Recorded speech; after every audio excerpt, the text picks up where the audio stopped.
¿Qué tal amigos y amigas de Pedales del Pasado Extremo? Bienvenidos una vez más al canal. Hoy nos encontramos en el Santuario Diocesano de San Bernabé de Jesús Méndez Montoya, en Tarímbaro, Michoacán. Un lugar lleno de historia, fe y tradición, que también resguarda la antigua devoción a San Miguel Arcángel y a Nuestra Señora de la Escalera, símbolos profundos ligados a la identidad de este pueblo. Entre muros de cantera, pasillos cargados de memorias y un ambiente que parece detener el tiempo, recorreremos cada rincón de este histórico santuario para conocer más sobre la vida y el legado de San Bernabé, así como la importancia que han tenido San Miguel y la Virgen de la Escalera a lo largo de generaciones. Y en este recorrido nos acompaña como invitado especial el maestro Dante Martínez, quien nos ayudará a descubrir los secretos, relatos y detalles históricos que guarda este emblemático lugar de Tarímbaro. Acompáñanos en esta nueva aventura por la historia, la fe y la identidad de nuestro pueblo. Pues qué tal amigos, de nuevo otra vez por aquí en esta nueva aventura, y nos encontramos hoy de nuevo con nuestro amigo Dante. Dante, muchísimas gracias de nuevo. Ahora aquí en el templo de Tarímbaro, en el ex convento de Tarímbaro. Dante, ¿dónde nos encontramos el día de hoy? Bueno, pues un saludo a todos los seguidores aquí de mi estimado amigo Israel. Nos encontramos en el ex convento franciscano de San Miguel Tarímbaro, soy santuario, ¿no?, de San Bernabé de Jesús.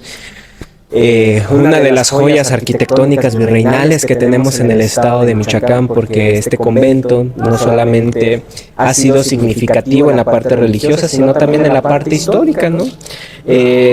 Justamente una de las cuestiones que estamos investigando es el origen de este convento, su construcción. Sabemos por una piedra fundacional que ya la va a enseñar más adelante Israel, que una de las etapas constructivas más importantes, que es la nave, y probablemente esto que conocemos como el claustro, corresponde al año de construcción de 1569.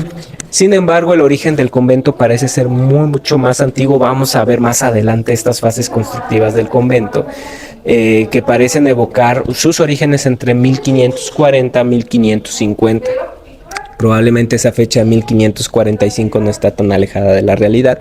Lo que hay que saber es que aquí Tarímbaro tuvo, digamos, después de la conquista, un encomendero llamado Cristóbal de Valderrama, y Cristóbal de Valderrama manda a llamar a un clérigo secular de nombre Antón Gómez, que oficiaba las misas en lo que probablemente era el pueblo primitivo de Tarímbaro, en una ermita muy pequeñita que seguramente era de adobe, con techo de paja, y que posteriormente empezaría el proceso de movilización del pueblo de Tarímbaro hacia esta ubicación donde está el convento. Sin embargo, sabemos que Tarímbaro llegan los franciscanos. Estos ya habían pasado por Tarímbaro desde que se internan. Los primeros religiosos que llegan a Michoacán es la orden franciscana, comandada por Fray Martín de Jesús o Fray Martín de la Coruña. Y pues este personaje que se había adentrado junto con otros 4 frailes franciscanos habían pasado por aquí, ya que recordarán que Tarímbaro era el punto que conectaba el camino entre el altiplano central y la ciudad de Sinsunzan, que era la capital del imperio Tarasco. Sin embargo, parece ser que el origen de Tarímbaro está asociado a una figura religiosa muy importante del siglo XVI, que es otro franciscano de nombre Fray Juan de San Miguel.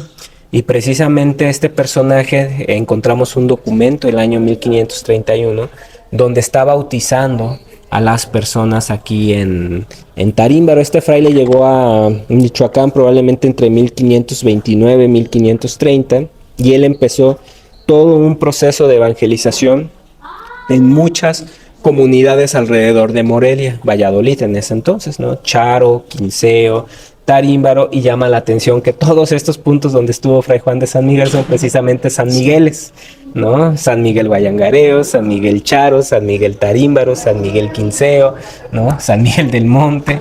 Entonces todas estas poblaciones pues se fundaron, ¿no?, hasta ante este personaje que precisamente le apodan el fundador de pueblos, que también está asociado a la fundación de Uruapan, a la fundación de San Miguel el Grande, que es lo que hoy conocemos como San Miguel de Allende, ¿no? Entonces, y pues dejaba a los pueblos bajo el protectorado de el ángel, San Miguel Arcángel, ¿no? Del Arcángel Miguel, que aquí tenemos una de las esculturas más antiguas de San Miguel Arcángel dentro de la iglesia, ¿no? Ok, Dante, fíjate que te escuchaba desde hace rato que estás mencionando todo este tema y lo interesante que ha tenido Tarímbaro. Decirles a nuestros amigos cómo se pueden imaginar en esas primeras épocas o cuando surge este convento, ¿qué más te podía ofrecer de vista aquí el lugar? Bueno, esta parte de Tarímbaro está en una zona de valle. De hecho, aunque ahorita ya casi no lo notamos, aquí corrían dos ríos que, digamos, rodeaban la población de Tarímbaro. Uno es el ya tan conocido y famoso río San Marcos, y otro es un río que en esta época se le conocía como el arroyo del Tlacuache, que bajaba de acá de la zona de la Cruz y bajaba y cruzaba Tarímbaro. Entonces, muy probablemente la abundancia de agua y de tierras fértiles fue algo que propició la planicie, el establecimiento de este reticulado, ¿no? Ya de la época virreinal. Era una población, por supuesto, indígena, con predominancia de la lengua purépecha, aunque también había gente que hablaba el otomí, y se hipotetiza también que había gente que hablaba el matlatzinca aquí en Tarímbaro. Y pues con el paso del tiempo, pues la población empezó a ser diezmada.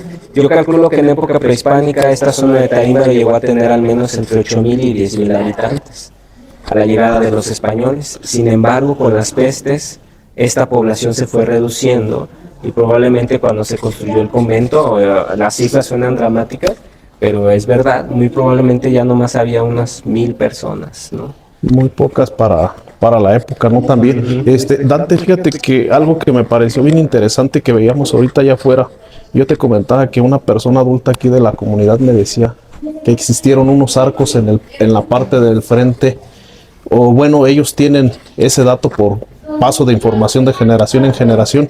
El día de hoy ya no se encuentran presentes, pero tú me confirmabas que efectivamente así pudo haber sido, ¿no? Así fue. Así es, el convento, en la fachada que hoy vemos en el convento no es la auténtica. De hecho, antes no tenía la torre, por supuesto, es de finales del siglo XIX. Y la fachada que hoy tenemos, que se constituye como una capilla abierta de indios, en realidad eso no existía, sino que originalmente tenía una arquería, ¿no? Eran, me parece, 5 arcos. Y estos arcos, precisamente, existieron, eran los originales, y de hecho tenía 2 niveles de arquería, porque probablemente esta zona del claustro también fue la zona del hospital, ya que el convento también funcionó como hospital de la orden franciscana, y de hecho los franciscanos se referían a él como el hospital más importante de la sierra de Michoacán. Okay. Dante, una pregunta que se me viene ahorita y que hace ratito también escuché que la mencionabas. Fíjate que he escuchado ahora sí que en Vox Populi, que comentan que las capillas de indios eran porque a los nativos no les gustaba estar dentro de las iglesias, pero tú nos dabas un dato bien interesante, me gustaría que se los pudieras platicar. Sí, se tenía la idea de que las capillas indígenas surgieron porque a los indígenas no les gustaba estar dentro de la iglesia. En realidad esto es más un mito que una realidad histórica, porque estas capillas son mucho más antiguas de lo que la gente piensa. A veces, como ven la de Tzintzuntzan o la de Tarímbaro, piensan que son capillas que se hicieron luego, pero en realidad la popularidad de estas capillas estalló más que nada en el siglo XVII. Hay hipótesis que mencionan que probablemente esto se debió a que a finales del siglo XVI volvió a haber otra epidemia muy fuerte en la Nueva España, y que para, digamos, generar medidas de seguridad para la población que estaba muriendo, pues se hicieron estas capillas abiertas para que la gente no estuviera dentro de la iglesia en estos momentos de pandemia y pudiera estar recibiendo pues todo el servicio, ¿no? La Eucaristía en una parte abierta. Lo que hoy nos tocó vivir con la época del COVID, ¿no? Con la pandemia del COVID, entonces ya tenían, fíjate, esas prevenciones, ¿no? Desde esa época. Dante, ahorita también comentabas algo en relación a las culturas establecidas aquí. Fíjate que por ahí en un video que tuve yo en TikTok, en un en vivo que tuve, me preguntaban, y eso me lo hizo una pregunta a una persona de aquí de Peña del Panal, ¿qué hay de cierto que aquí existió una cultura llamada pirindas? Bueno, los pirindas son los matlatzincas, pero en realidad ningún nombre eso es del auténtico. Pirinda es la palabra purépecha con la cual los purépechas se referían a este grupo indígena que significa los de medio. Matlatzinca es la palabra náhuatl. Esta comunidad se llamaba a sí misma Nitambati o Nepiatetawi o Botuna, dependiendo la región. Probablemente sí hubo población Nitambati en Tarímbaro durante época prehispánica, pero nosotros creemos que en realidad había una predominancia del otomí y del purépecha en la región. ¿Por qué se generó mucho este mito de que Tarímbaro era pirinda? Porque en el siglo XVII, justamente con el estallido de las haciendas, principalmente del colegio, la hacienda de Guadalupe y todo esto, muchos pirindas que vivían originalmente en la loba de Santa María de Morelia se vinieron a trabajar a Tarímbaro. Y por eso la presencia pirinda creció y mucha gente llegó a pensar que el pueblo era pirinda.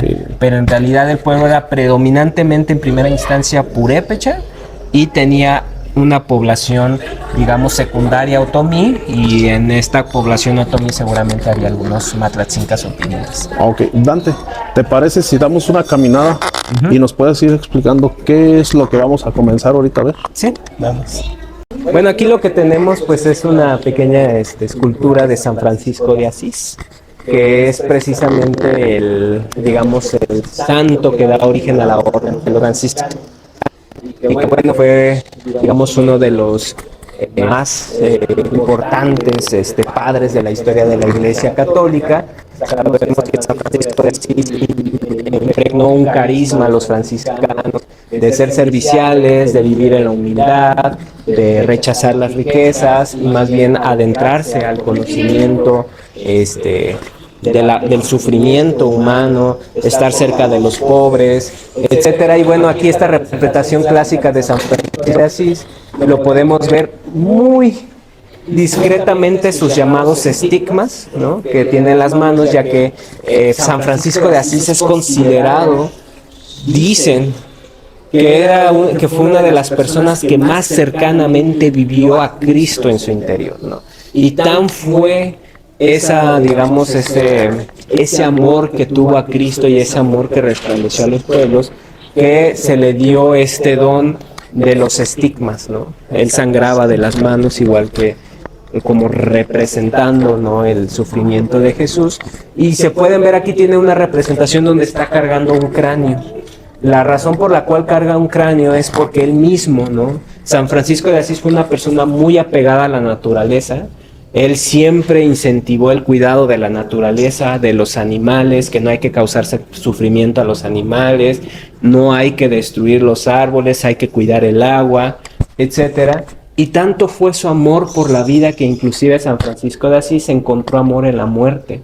Y es por eso que él mismo llamaba a la muerte la hermana muerte, como una manera de decirle a la gente que no le temieran a esta. Y por eso muchas veces se le representa precisamente con el cráneo cargando en sus manos.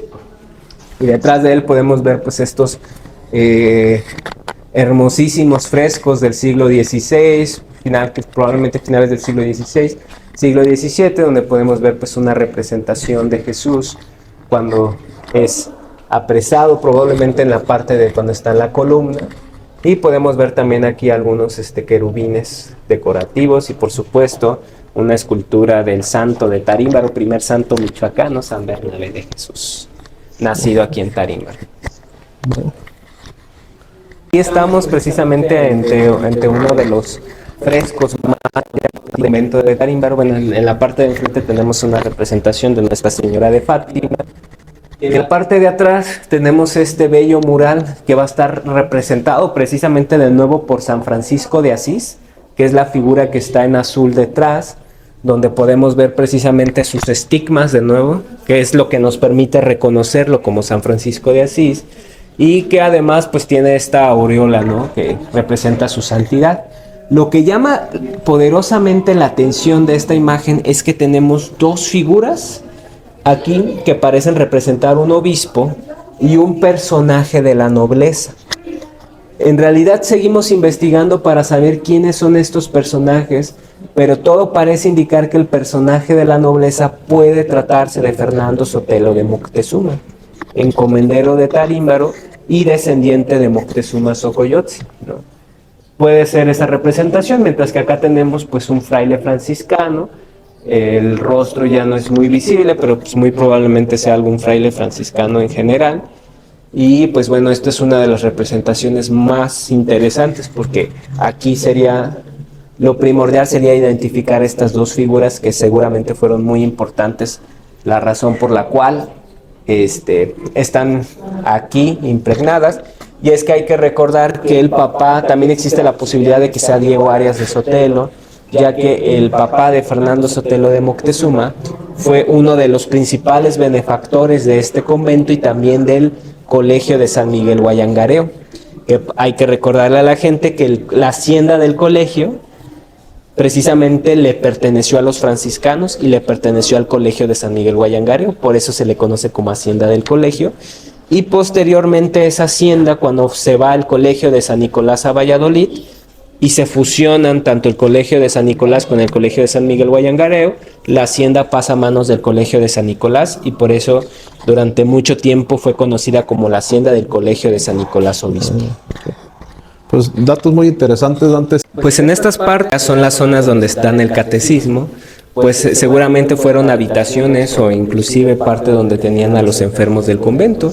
Y podemos ver algunos de los frescos, aunque ya estos frescos también del siglo XVI ya están algo deteriorados, no nos permiten ver con claridad a quiénes están representando. Por ejemplo, acá vemos una manita como con una planta, pero pues no sabemos con exactitud qué pudiera ser. Aquí vemos otro cuerpo.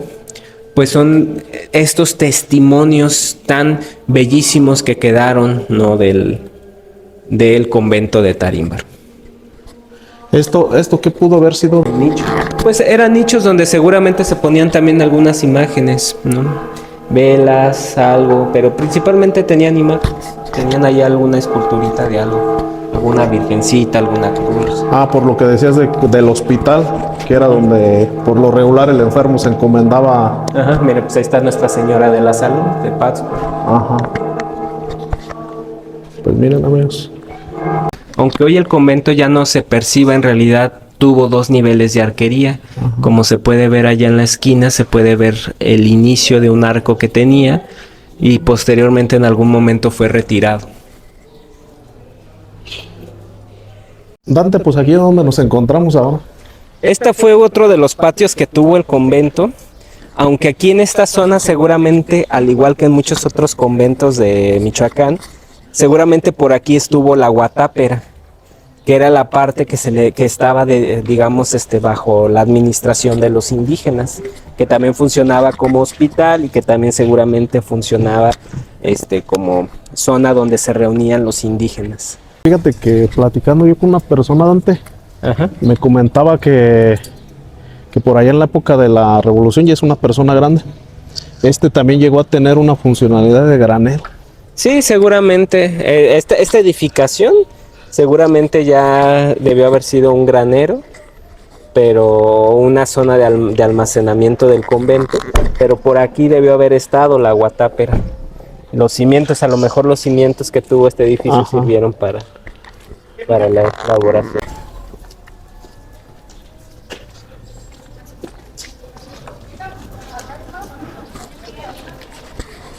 Entramos en los contrafuertes de lo que es el santuario de Nuestra Señora de la Escalera. Ya es siglo XVIII, no es original del siglo XVI. Y a lo mejor la gente verá esas marcas rojas. ¿Qué significan esas marcas rojas, esas pinturas rojas? En realidad esas son las firmas de los canteros que hicieron el ladrillo. Cada cantero que participa en estos proyectos, digamos que para cobrar tenía que demostrar que precisamente Sillar fabricó y por eso las firmaban. Muchas veces firmaban con la inicial de su apellido, de su nombre. A veces, por ejemplo, la H pudiera ser Hernández, la P pudiera ser Pérez. y ya con eso reconocían cuántos ladrillos les tenían que pagar, pero cuántos sillares les tenían que pagar a los canteros. Todos los canteros seguramente eran de aquí de Tarímbaro, porque era uno de los oficios más importantes que había aquí en la población. Tan buenos eran los canteros de Tarímbaro que inclusive eran contratados en Morelia. Y muchos de los canteros de Tarímbaro trabajaron en proyectos como la Catedral de Morelia, San José, el Colegio de San Nicolás, etcétera, ¿no? Y de hecho mucha cantera era extraída de aquí de Tarímbaro. Ah, ok. Dante, a mí me surge entonces, esa pintura que vemos ahí, ¿es original de...? Sí, es de esa época, así es. Ah, porque hace días yo ya las había visto y me llamó mucho la atención y pensé que ahora con la restauración que habían hecho las habían colocado ahí. Esos son originales de esa época. Mira, ok.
Aquí nos encontramos ante la imagen de Nuestra Señora de la Escalera, Virgen de la Escalera, que es una pintura que data del siglo XVI. Cuenta la historia que vino un fraile de Sinsunza de nombre Fray Pedro de Reina hacia el ocaso de su vida, y que esta imagen originalmente se encontraba en la escalinata que daba acceso al convento. En este santuario originalmente había una escalinata de este lado y esa imagen se encontraba justo en la puerta de acceso al convento.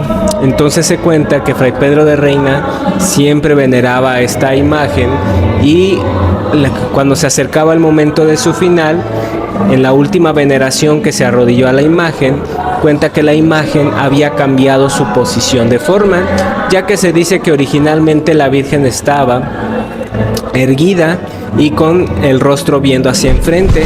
Sin embargo, cuando Fray Pedro de Reina volteó a ver a la imagen, esta ya había, digamos que, movido su cabeza hacia donde él se encontraba, y también la mirada ya lo veía fijamente hacia él, siendo uno de los primeros milagros marianos que se suscitaron en Michoacán durante el siglo XVI.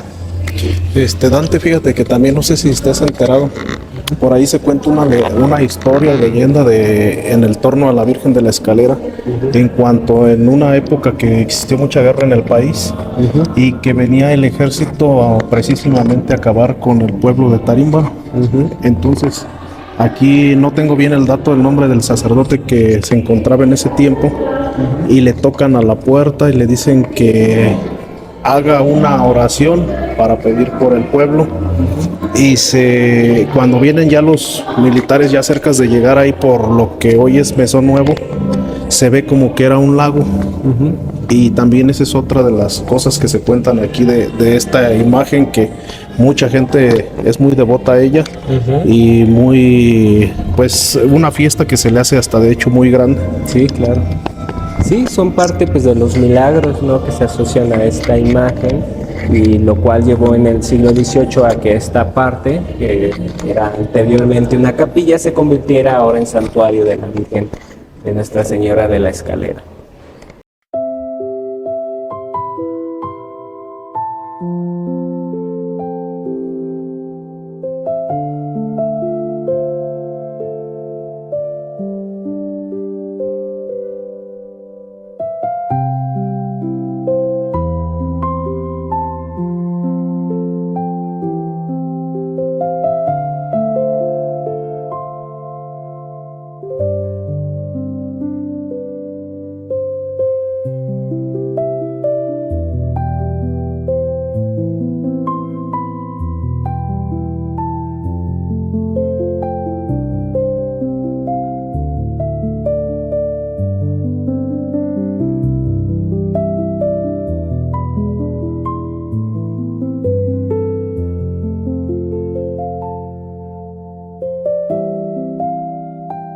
Bueno, aquí estamos viendo la fachada del santuario de Nuestra Señora de la Escalera, en donde podemos ver pues precisamente la imagen de la Virgen María. Ya esto pues corresponde a los estilos arquitectónicos del siglo XVIII, donde podemos ver pues una fachada muy sencilla, pero que evoca precisamente a este momento, la cantera. Sin embargo, el santuario no tenía originalmente las torres, que fueron añadidas posteriormente. De hecho, tienen fechas de 1900 a 1960. 1960, ¿verdad? Sí, estos pequeños campanarios. Dante, la imagen de la Virgen, ¿cuál Virgen se cree que evoca ahí en la parte, la que se encuentra ahí presente? Se piensa que era la Virgen del Refugio, pero en realidad era la Virgen bueno, se tiene la hipótesis de que probablemente sea una Nuestra Señora de Belén. ¿Por qué no es la Virgen del Refugio? Porque esta pintura es del siglo XVI, y la Virgen del Refugio es una devoción que surgió en el siglo XVIII en Italia y asociada a los jesuitas, mientras que Nuestra Señora de Belén sí es una devoción mariana que traían los franciscanos desde el siglo XVI. Ah, ok. Esos son de los mitos, ¿no? Todavía de que se pueden tener de que... Sí, de aquí de Tarímbaro. Aunque mucha gente no lo note, estos muros en los que estamos viendo, en realidad estos son los muros originales del primer convento de Tarímbaro. Por eso se especula que esta fase constructiva, acá tenemos la piedra fundacional, que dice año de nuestro Señor 1569, es probablemente el momento en el que se terminó de construir esta nave, la nave principal del actual convento. Sin embargo, estas evidencias arquitectónicas, arqueológicas, nos hablan de una construcción que hubo antes. La argamasa es muy diferente, es una argamasa de arcilla y son piedras mucho menos finamente talladas. Aquí, por ejemplo, Israel nos va a ir mostrando cómo las piedras tienen digamos, una forma diferente. Nosotros especulamos que estas piedras probablemente fueron bajadas del centro ceremonial de Tarímbaro, de la zona prehispánica, y fueron adosadas y utilizadas para construir este primer convento. Esta fase constructiva probablemente sea de finales de 1530, principios de 1540 a 1550. Se nota lo más burdo, ¿no? No tallado de la piedra. Sino exactamente, es más burdo. Es más burdo. No es tan fina, y además la argamasa es arcilla. Básicamente este tipo de argamasa es la misma argamasa que utilizaban los indígenas en sus construcciones, en los basamentos piramidales, en las yácatas. Este está muy bonito. Aquí tenemos precisamente un taresh. ¿Qué es un taresh? Nomás que está al revés. Mira.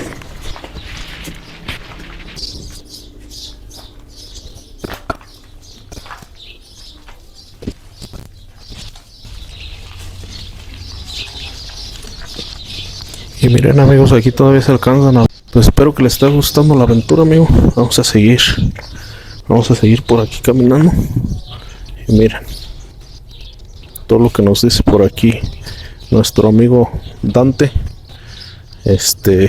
La verdad que, les soy honesto, me siento privilegiado que el día de hoy por aquí estar presente con él y seguir aprendiendo más y más de aquí de todo esto que tiene Tarímbaro, y trabajo que él ha venido también realizando, ¿no?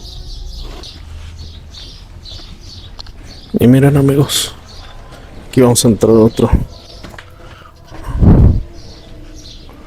Aquí el día de hoy, pues no sé para qué lo utilizan, pero se ve que todavía por ahí le dan algún uso a este lugar. Pero miren,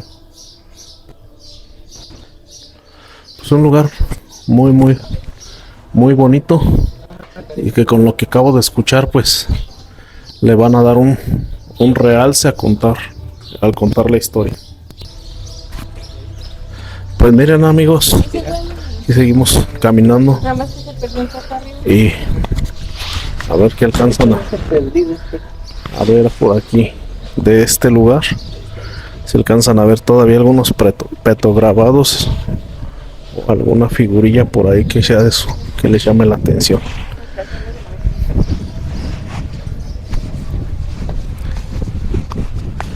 Y pues miren, me dice el maestro Dante que aquí se encuentra ya mucho marcado el tema de las cruces, porque fue el momento de la transición entre la evangelización y lo prehispánico. Entonces, pues mira, así el día de hoy el templo de Tarímbaro. Vamos aquí recorriendo lo que fue el antiguo ex convento en Tarímbaro, y pues cada de que por ahí el maestro nos dice, miren, aquí hay una figura, aquí hay un símbolo, pues nos hace recordar ese pasado que se vivió aquí en Tarímbaro, ¿no? Esa grandeza que se tiene. Entonces, pues hoy aprendimos muchas cosas interesantes aquí de Tarímbaro, y pues miren,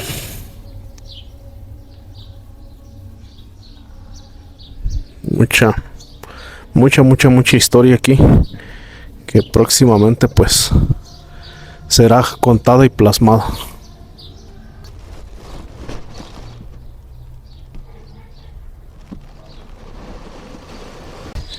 Bueno, como podemos ver aquí, vemos algunos de los remanentes de la época prehispánica. Este primer convento seguramente utilizó muchas de las rocas de los antiguos basamentos y yácatas. Aquí podemos ver un remanente, ¿no? Donde vemos precisamente un petrograbado, este sillar que tiene una espiral doble, que en el sistema mesoamericano representa la dualidad de sus creencias, ¿no? Entonces es un símbolo que representa el movimiento perpetuo infinito, pero a su vez la dualidad de la creación, ¿no? Hombre-mujer. Okay. Dante, preguntarte, ahorita lo que acabamos de recorrer, decías es parte de lo que fue el ex convento. Esto ya lo llamaríamos que fueron algunos cuartos, algunas cámaras. Probablemente fueron los muros que delimitaban al antiguo convento, los muros originales, lo que vemos ahorita aquí, que es lo que delimita la nave principal del convento. Estos seguro eran esos muros que delimitaron. Ok, Dante, pues de antemano, la verdad, te soy honesto, yo cada vez que tengo la oportunidad de ser la segunda vez que tengo esta plática contigo, bien enriquecedora, me dejas a veces sin qué temas de poderte preguntar, porque la verdad puedo ver ese conocimiento que tienes y espero que, te lo digo de todo corazón, espero que a través de estos videos que hacemos podamos llegar a más personas y que con esa pasión que tú comentas y que le tienes ese cariño a Tarímbaro, se pueda conocer esta historia que es tan rica y tan vasta, y que ahorita la plática que acabas de tener por aquí con el señor cura y los trabajos que se van a realizar, que mucho más gente lo conozca y en algún momento futuro pues pueda tener esa información en sus manos y pueda venir a conocer este lugar, ¿no? Así es, pues sí, es una población con mucha historia, ¿no? Siempre invitamos a los tarimbarenses a conocer su historia y a seguir, ¿no? Contando más de esto, de esta fascinante historia que es Tarímbaro, un pueblo cuyo origen se remonta a muchos milenios atrás, que se convirtió en una gran ciudad dentro del Imperio Tarasco y que durante la época virreinal no perdió esa importancia, siguió siendo un lugar de importancia religiosa, productiva muy grande, y bueno, y hasta la fecha pues Tarímbaro sigue siendo uno de los emblemas del estado de Michoacán. Muchísimas gracias, Dante. Y así llegamos al final de este recorrido por el Santuario Diocesano de San Bernabé de Jesús Méndez Montoya, un lugar donde la historia, la fe y las tradiciones de Tarímbaro siguen más vivas que nunca. Agradecimos profundamente al maestro Dante Martínez por acompañarnos en este recorrido y compartir con nosotros su conocimiento, historias y parte del legado que guarda este emblemático santuario. También quiero agradecer al Padre Melchor por permitirme entrar, recorrer este histórico lugar y abrirnos las puertas del santuario para poder compartir con todos ustedes la riqueza cultural, histórica y espiritual que se conserva aquí. Y gracias a todas aquellas personas que me apoyan viendo, compartiendo y acompañándome en cada aventura. Su apoyo hace posible seguir descubriendo la historia y las raíces de nuestros pueblos. No olviden suscribirse, dejar su like y compartir este video para que más personas conozcan la riqueza histórica y cultural de Tarímbaro y los demás municipios. Nos vemos en la próxima aventura.